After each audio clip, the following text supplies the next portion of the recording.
A final note, please know that it is always okay to turn off your camera or leave the meeting space at any time. It's also okay to show up however you're able. This includes lying down, moving around, stimming, and more. However you show up, whoever you are beloved and welcome here. And now, if you're like me and always want to know what's next, what's happening, all the deets, then in quick overview of our agenda today is the access statement, which we did, an agenda review, which we're doing, chalice lighting, opening words, audience introductions, and then presentation of the latest Uplift Access resource materials in cheap and easy ways to make your congregation more accessible. And then time for audience sharing and Q&A, and then some closing words. Our opening words and chalice lighting are by Leslie Takahashi Morris from the anthology Voices from the Margins. They teach us to read in black and white. Truth is this, the rest false. You are whole or broken. Who you love is acceptable or not. Life tells its truth in many hues, but we are taught to think in either or, to believe the teachings of Jesus or Buddha, to believe in human potential or a power beyond a single will. I am broken or I am powerful. Life embraces multiple truths, speaks of both and of and. We are taught to see in absolutes, good versus evil, male versus female, old versus young, gay versus straight. Let us see the fractions, the spectrum, the margins. Let us open our hearts to the complexity of our worlds. Let us make our lives sanctuaries to nurture our many identities. The day is coming when all will know that the rainbow world is more gorgeous than monochrome, that a river of identities can ebb and flow over the static, stubborn rocks in its course, and that the margins hold the center. Our chalice is now lit. We are so excited that you are joining us today, whether it's your first time or your 10th. For over a year and a half, Uplift Access has been engaging UU leaders with monthly newsletters, resource webinars, and blog posts about an array of disability topics.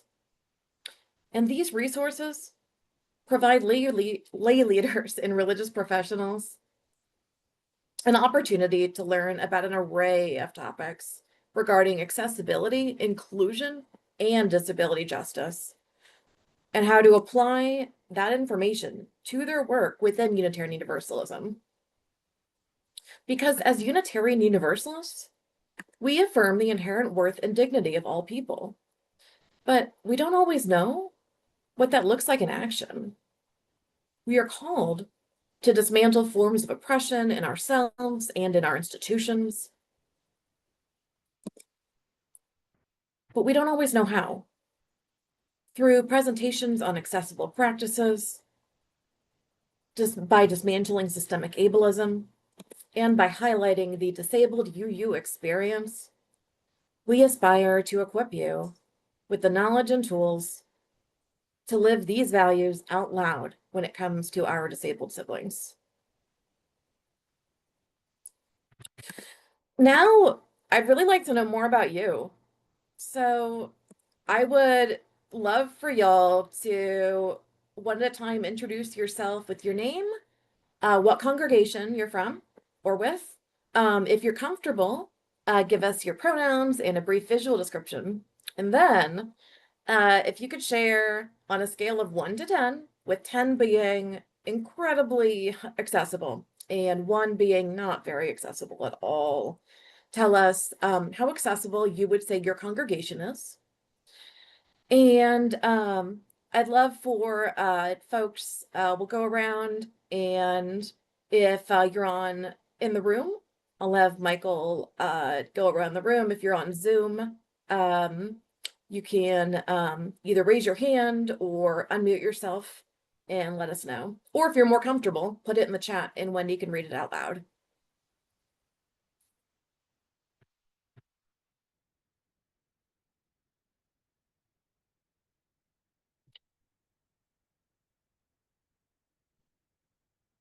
We can start with the folks on Zoom. Yeah, if you're on Zoom, please introduce yourself and let us know what congregation you're with, pronouns and visual description if you're comfortable, and then rate your congregation from 1 to 10 on how accessible you think it is today. Who wants to go first?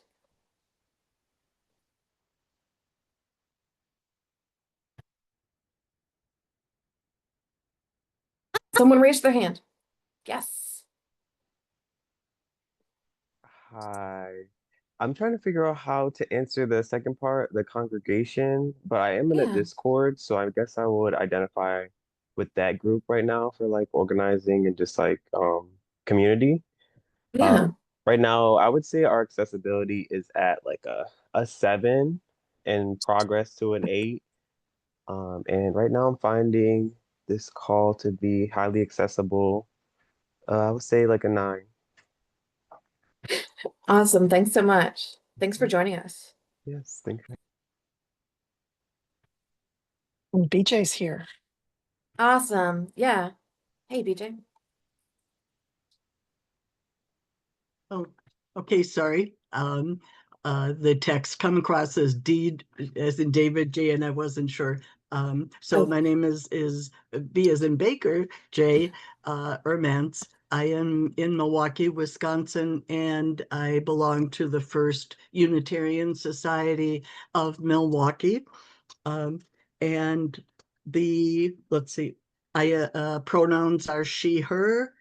Description is a wise woman with blonde hair, blue glasses, and wearing a t-shirt because I'm working from home and catching up on multiple things. Our congregation, I would have to say is I guess 5 would be the most generous that I can give, although I may have a more stringent requirements for accessibility because I've been an accessibility advocate for a few years now. I am hard of hearing, I have ADHD, and who knows what else I will discover. So, but I was very grateful to find this, and thank you very much. I'm glad to be here. Thanks, BJ. Who's next?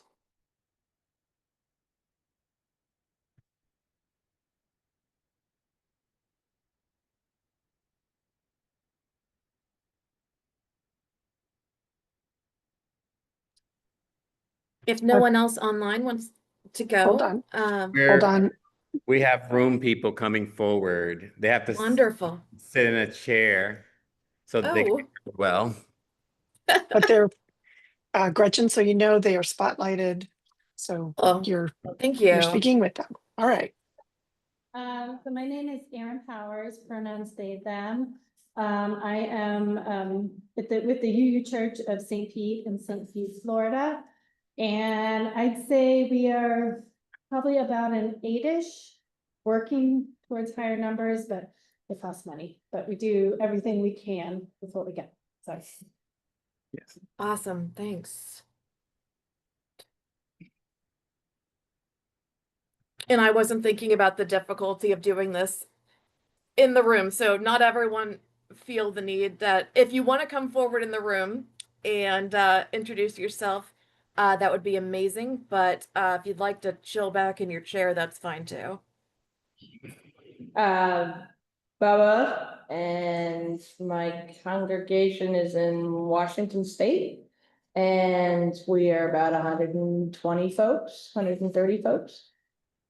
And certain types of accessibility are really great. So I'd put those at a 9, and then there's other areas where we could definitely improve that I'd put us at a 4 or 5. Well, thanks. Would anyone else in the room like to come forward? Or are you content with being left alone? They're all thumbs up, content to be left alone. I am the Reverend. That works. I am the Reverend Michael Crumpler, the LGBTQ and Multicultural Programs Director at the UUA. I work with Gretchen, and it is a privilege and an honor to work with them.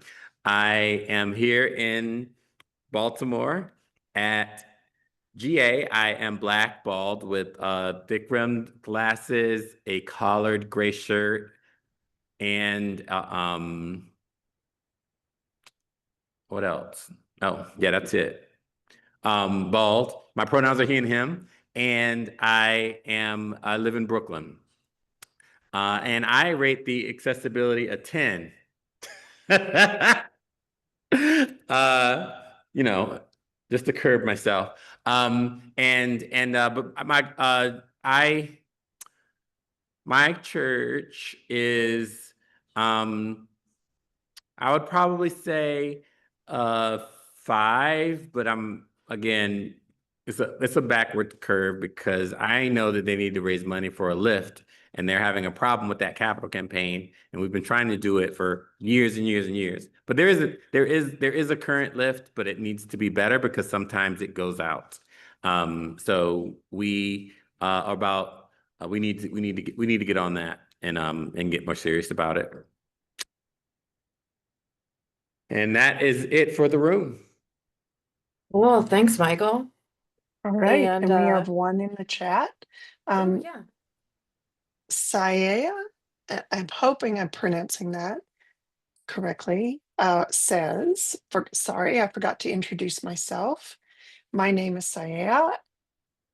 I am currently living in Philadelphia. Saya. Okay, Saya. I'm currently living in Philadelphia, Pennsylvania. I'm a light-skinned, black, short, curly-haired person. I go by they, them pronouns. I have multiple disabilities.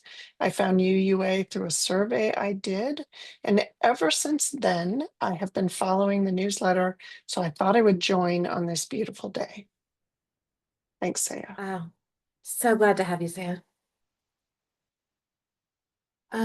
Yes, okay. Well, now I'd like to talk to y'all a little bit about the work Uplift Access has been doing this year. And because, I mean, everything's been so much lately, the world, and I'm not gonna, there's enough sessions that are gonna get into all that at GA. But what I want to talk about, because there's so much to do, are some easy and cheap ways of making your congregation more accessible.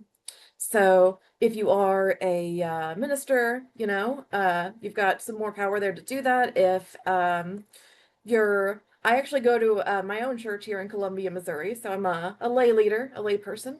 And so when I hear about some new ways to make things accessible, I like to let my minister know about them, or the board, or well, many years ago, I actually formed a disability task force type thing. So take this back with you. But these are some easy ways. One of the big things that we hear about that is so true is a lot of accessibility can cost a lot of money, like what Michael's talking about with a new lift and things. That can be pretty expensive. And I know what my church ended up doing. And not every church is the same. Totally get that. We're one of those churches that's actually growing. And we raised a lot of money during a capital campaign for stuff, but that doesn't work for everybody. And so what I'd like to do is, yeah, go over some things. So, Wendy, if you can share the Uplift Access Resource Webinars webpage for me here.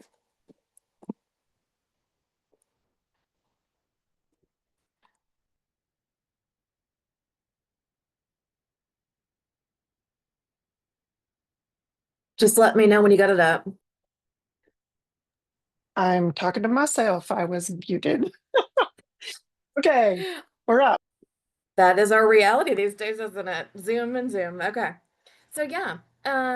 So one thing is I do these monthly for about a year and a half. I've been doing these monthly resource webinars, and the latest ones, each of these is a resource that you can bring back to your congregation and take advantage of. So back on May 22nd, feels like it was longer ago, but I interviewed one of my colleagues, Jenica Davis Hockett, who does lifespan faith engagement programming and a lot of stuff with youth.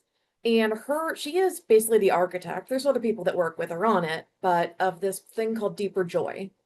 And you check out this webinar, you can learn all about how to make programming for youth, although to be honest, I've used this for adults too, more accessible to these to your congregants, to youth, no matter what their abilities are, whether they use a wheelchair, whether they are blind like me, or deaf, or maybe have low dexterity or limb difference, or so many other things.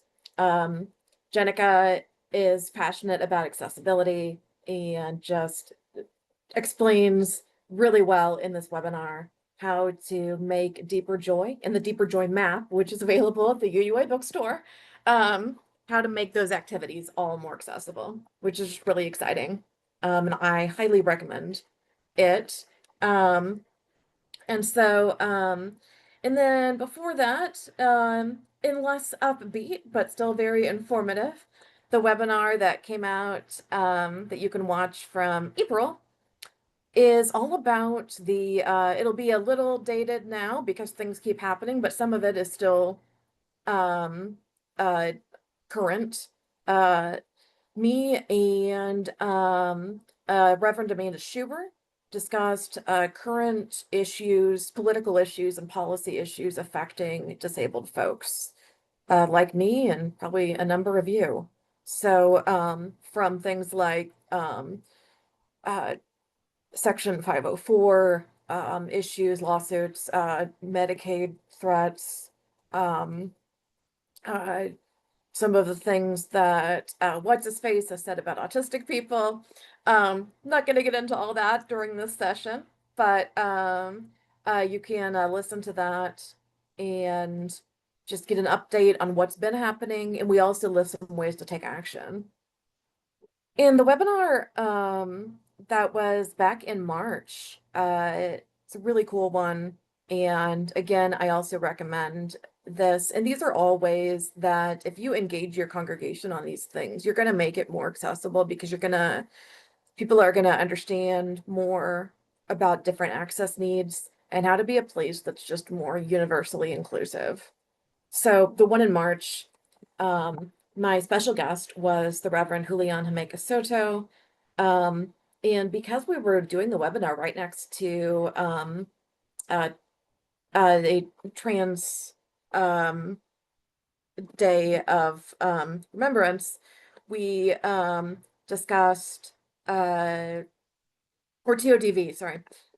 We discussed what it's like to be both disabled and trans in our country and as a UU and just that whole experience. And it was a really rich discussion from Reverend Julian and who's got a great book out right now that you can get from the bookstore, Spilling the Light, amazing poems and things in that book. And they are just an amazing person. And so again, just engaging your congregation in these learning about this experience, maybe even doing a book reading and discussing it. The disability group I've led at my church, we frequently read books by disabled authors. And and then have weekly discussions, so little book clubs. There's lots of other webinars from before this past spring. And Wendy, if you want to go to those previous webinars, we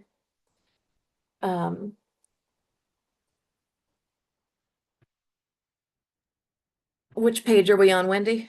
Yep, we are on the Okay. webinar archive. Great.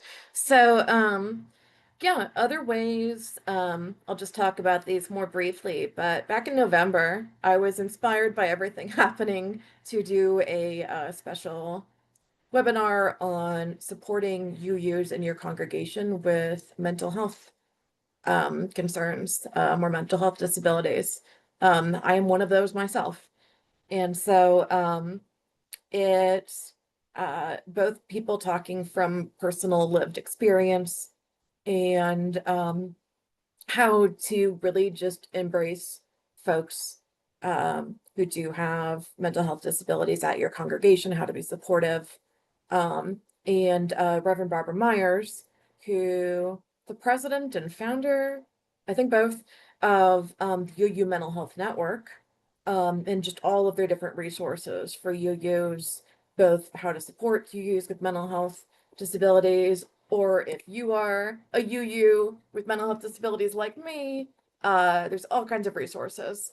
So that's another good one. And these are all just excellent resources to share with your congregation. And a lot of accessibility isn't just those physical things, but I will talk about that more here in a minute. But it's attitudes, and it's information, and it's it has to do with how we relate to each other. So Wendy, do you want to go to the blog page?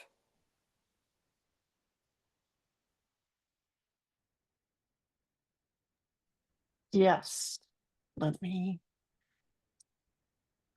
Okay, we're up. Awesome. So my Uplift Access blog, which if you get the newsletter, these are the reflections that come out at the beginning of each newsletter. They're all collected here. And why, yeah, sometimes I might be ranting a little bit about what is happening policy-wise from our new administration. A lot of them have a great deal of information, links to learn more about all kinds of different accessibility issues.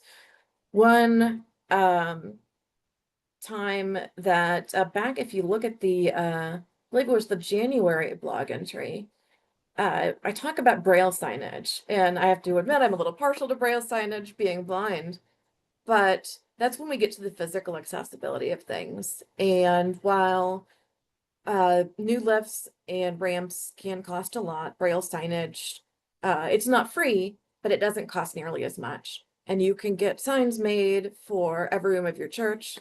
I know my church has some awesome all gender restroom signs and signage for all the different rooms we have, meeting rooms we have, that are really helpful. So when I first started going to my church in 2014, we didn't have those. Everyone has to grow. And I noticed there's a question. We'll get to Q&A here in a little bit, but hold on to that. So yeah, Braille signage, which also has tactile letters if you get it standard Braille signage, because again, not everyone knows Braille that is blind or low vision. And so that can be really helpful for all kinds of people. You can even get them in different colors. And that blog entry describes good places to get Braille signage and also where to place them. A lot of folks are like, where do you even put it? Is it this side or that side or on the door? I just recommend checking out these and finding some easy ways to yeah, increase accessibility. And sticking on that physical aspect of accessibility, one of the easiest and cheapest things you can do is to make sure that your aisles, in your sanctuary, and then other places in your church where people have to walk in between things or roll in between things have at least 3.5 feet, or at least 3 feet, 3.5 is even better, I'll say. But at least 3 of width in between things.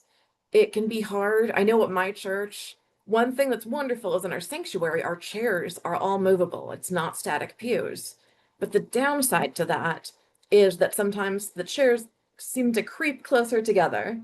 And so just having people like your ushers or other leaders at your church that know about the importance of that at least 3 feet rule, so people can go along and, if you can see, eyeball it, or if you are like me, feel how far the chairs are apart. And just doing that is going to make a big difference for any of your congregants that use wheelchairs, power chairs, scooters, or like me, I use a service dog, and so we take up about 3 feet with him on the side and me over here. So those are some really important things to keep in mind. And one of the biggest things I would recommend that I think is the easiest and the least expensive way to make your congregation more accessible is to ask questions. And one way in which I would do that is whenever you are having, so on your main website, I bet you have something about your congregation, your upcoming service. So put something on your website at the bottom of that page or near the upcoming service, or if there's a page for it that says if you have any access needs that aren't being met, who to reach out to and how to do it. And then anytime that you make a new event, a sign up sheet, a form, Google form, Microsoft form, whatever it might be, or advertising maybe a film showing about Palestine, or maybe an upcoming potluck, but make one of the fields, maybe even after any food allergies or food needs, which is also food allergies are a disability. After that, though, any other access needs, and let people let you know what they need. And then this might go without saying, but it can be easy to forget if you are juggling a million things. Make sure to go back and when people RSVP, read the access needs to see if anyone put any in. It's something I have to remind myself when I'm doing a lot of things. But that asking, I think, is key. And then, of course, ask in person. If it's just one-on-one in your congregation, say you see a person with a visible disability who's getting coffee or trying to grab a hymnal, whatever it might be. If you would like to offer help, one or the best way to do that is to simply ask, is there anything I can do to help you? What happens a lot when it comes to people wanting to help others with their access needs is people assuming, or maybe even getting afraid and not wanting to say anything. And either way, the best thing to do, since as we're quite aware that we are all different, and just like we're different in our ideas and beliefs and backgrounds, genders, everything else. Folks with disabilities have different access needs, and some of us may want help, some may not. Some may want help at certain times. But those are some really easy ways that making your congregation accessible and making room for more people, especially in this time that we're in right now, in which people need community more than ever. Doing these things and making accessibility, inclusion, disability justice more present at your church, at your congregation, is going to make radical welcome more of a thing for everyone that is coming through your doors or coming to one of your events we're Zooming with y'all online. And that's what we need right now, is that radical welcome so we can be together and deal with the difficulties, everything going on in our world together. So what I'd like to do after I unlock my phone again is move on. I know there's already at least one question, and I bet there might be more, but also beyond questions, anyone who is feeling like engaging. And I know GA can be exhausting, so if you don't feel like engaging, I get it. But let us know questions you have and what is happening in your congregation. What are y'all doing to make things more accessible these days? Or share like what barriers you faced to making things more accessible. And would love to have folks share. If you are online, feel free to unmute yourself and share or ask your question. Or of course, if you're more comfortable, put it in the chat and Wendy can read it out loud. And then if you're in the room, Michael can share the microphone. And yeah, who would like to share about accessibility in their congregation? DJ has a question about, well, they're looking at the website and trying to find a definition of accessible congregations. Is there one? Okay. Yeah, we don't have anything like that defined because accessible is going to mean different things to different people. Ideally, I think that's something we should work on in the future with a lot of different leaders and UUs with disabilities to figure out what might that mean to different folks and what could we end up being able to say this congregation is accessible, because a congregation that is maybe totally wheelchair accessible but then doesn't have accessibility for blind folks, I wouldn't call that accessible for me. So it's a good thing for us to work on, but we don't have that defined at this point.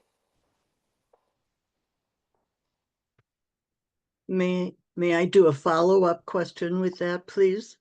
Yeah, totally. How can we ask the participants here to rate their congregations if we don't have a definition of what we're rating? I was asking, and I probably should have shared more what was in my own head when I asked that question. For me, I wanted people to share to them what their how accessible their congregation was.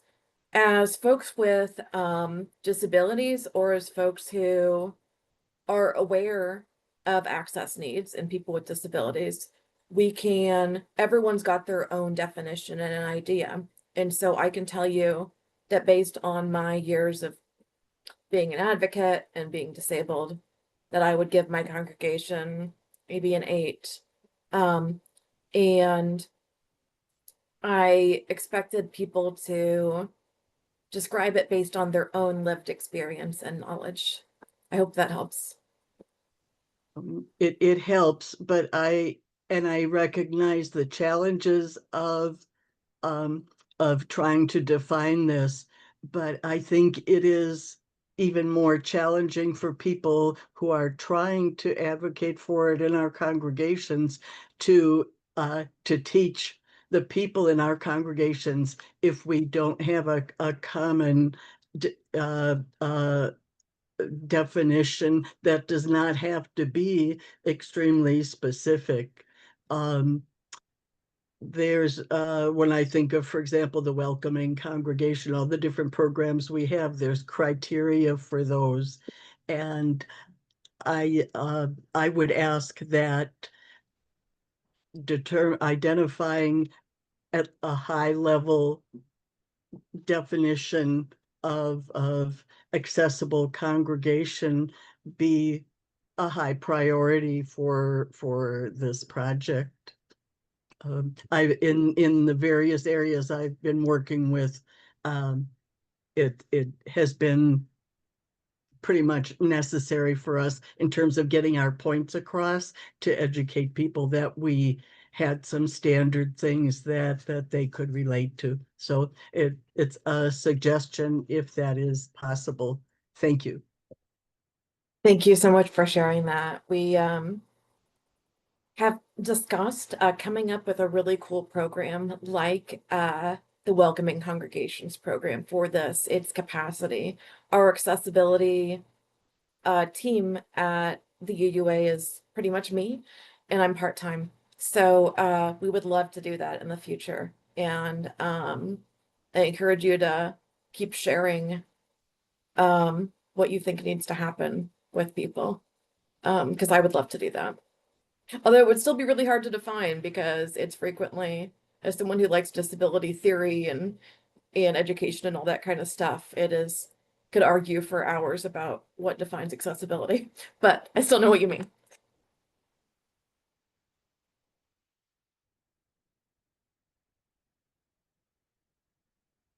Yeah, who else has questions about Uplift Access resources or our webinars or any of the blog posts, or would just like to talk about accessibility at their congregation? Ooh, we have a raised hand. Yes, it's me, Michael, Hey. in the GA room. I think that is it BJ? Who Yes. asked the previous question? I'm the LGBTQ and Multicultural Programs Director. I work closely with Gretchen, and we do hear you, and we appreciate you raising the question, because demand impacts where resources are directed, and your question gives us justification and initiative to revisit what was the AIM program. There was a program previously, and in all transparency, it was defunded by the administration at the time, and at a time when identity-based ministries writ large was defunded. But in recent years, we have a renewed memorandum of understanding with Equal Access, and we very much, Gretchen for sure. I am in support of what if Gretchen wants to do it. I want to do it because Gretchen's amazing. But I have a lot of experience with congregational-based certifications. I oversee the Welcoming Congregations program. I oversee what is going to be rolled out as the Mosaic Congregations program, and we do plan on creating a structure by which we can invite congregations into a renewal process. So I just want to affirm your question. The AIM process was quite extensive, and that as any congregational process should be. But we are imagining what does it look like to be, at least, like you say, like what I'll just say is level 1 or intro or basic, and so as we continue to grow this work and argue for resources, beg for resources in some cases, that is probably right on the docket of what we want to revisit. So I just want to affirm you and Gretchen, who's been begging me for that. So so I really am, as the supervisor and the director of the department, really appreciate you asking that question.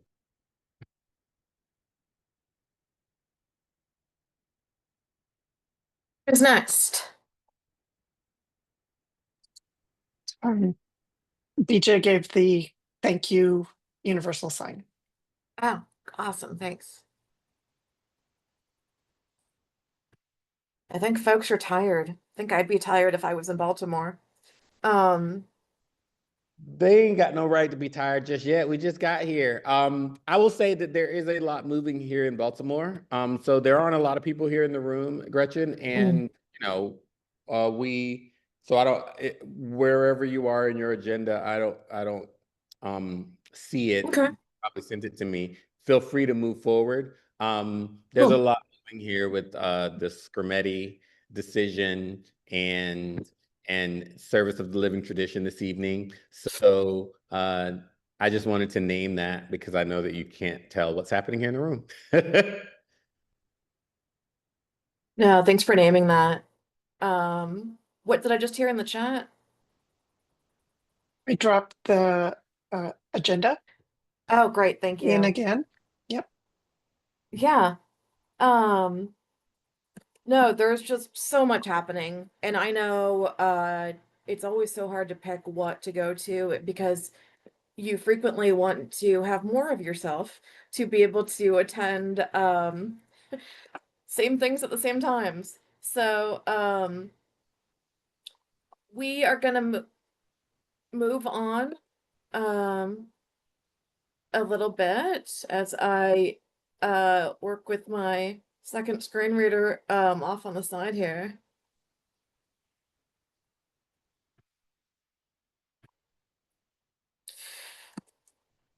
So I think we're gonna move on to the end.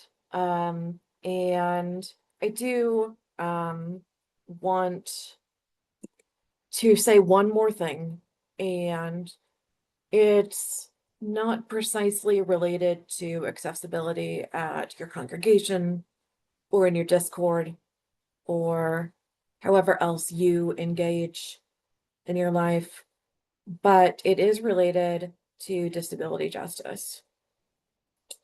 There is a lot of issues happening right now. I get that. And it's really overwhelming.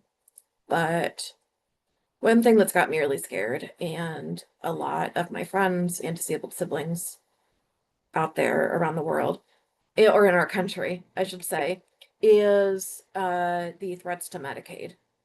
And that would harm just tons and tons of disabled folks in our country, from not just healthcare proper, but also being able to get home and community-based services to live their lives, to not be in nursing homes, to just exist.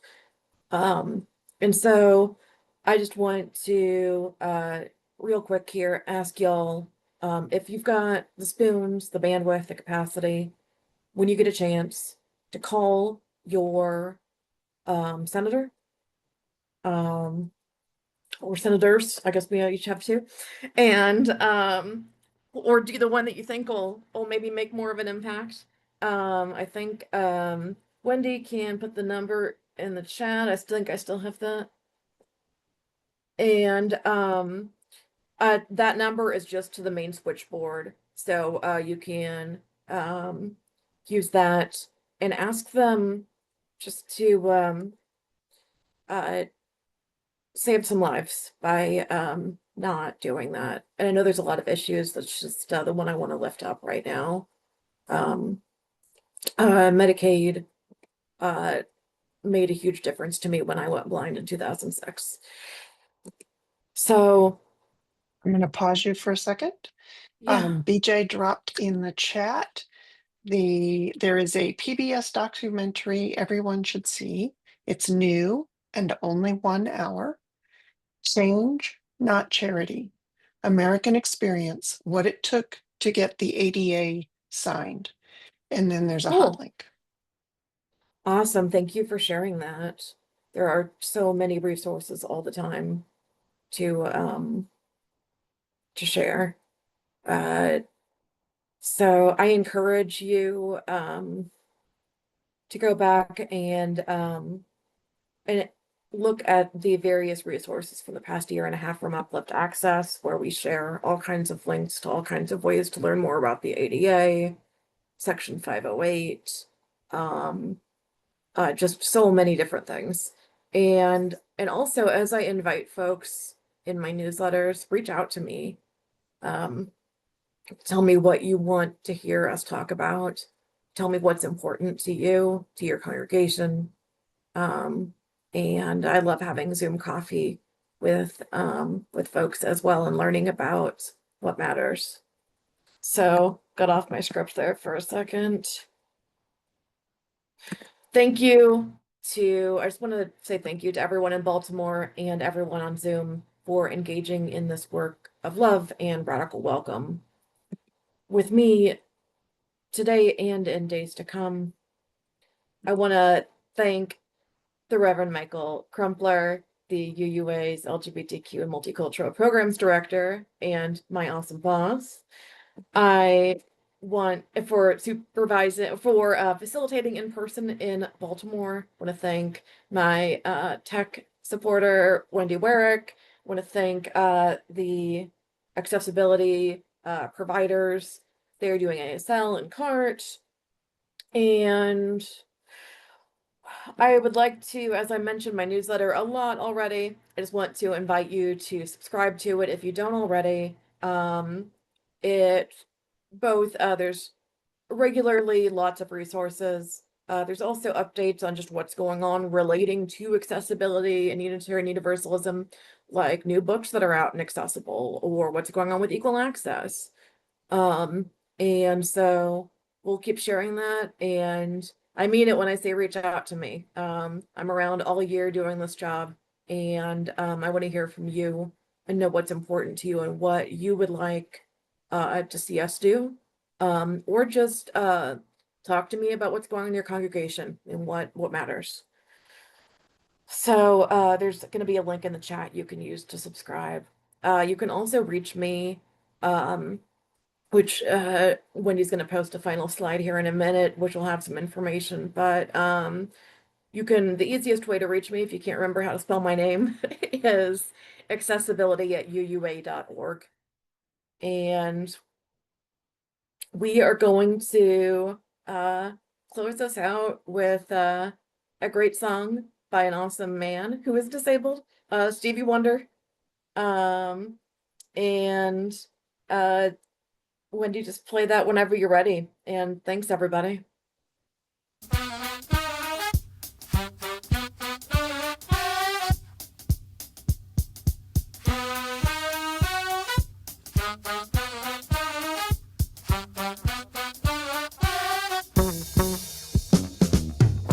Music is a world within itself, with a language we all understand, with an equal opportunity for all to say.